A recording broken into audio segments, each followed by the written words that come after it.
வணக்க மக்களே, நான் மதாண்டவர்.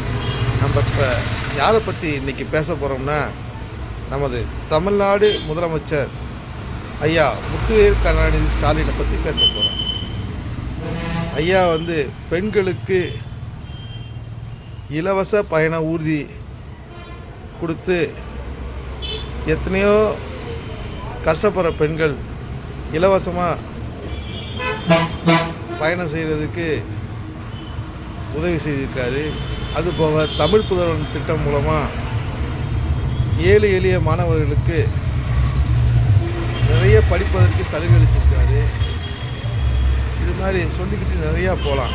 அதனால் ஸ்டாலின் தோழட்டும், தமிழ்நாடு வெல்லட்டும். மீண்டும் 2026 ஸ்டாலின் ஐயாவே வெற்றி பெறுவார். திமுகவே ஆட்சி அமைக்கும். நன்றி மக்களே.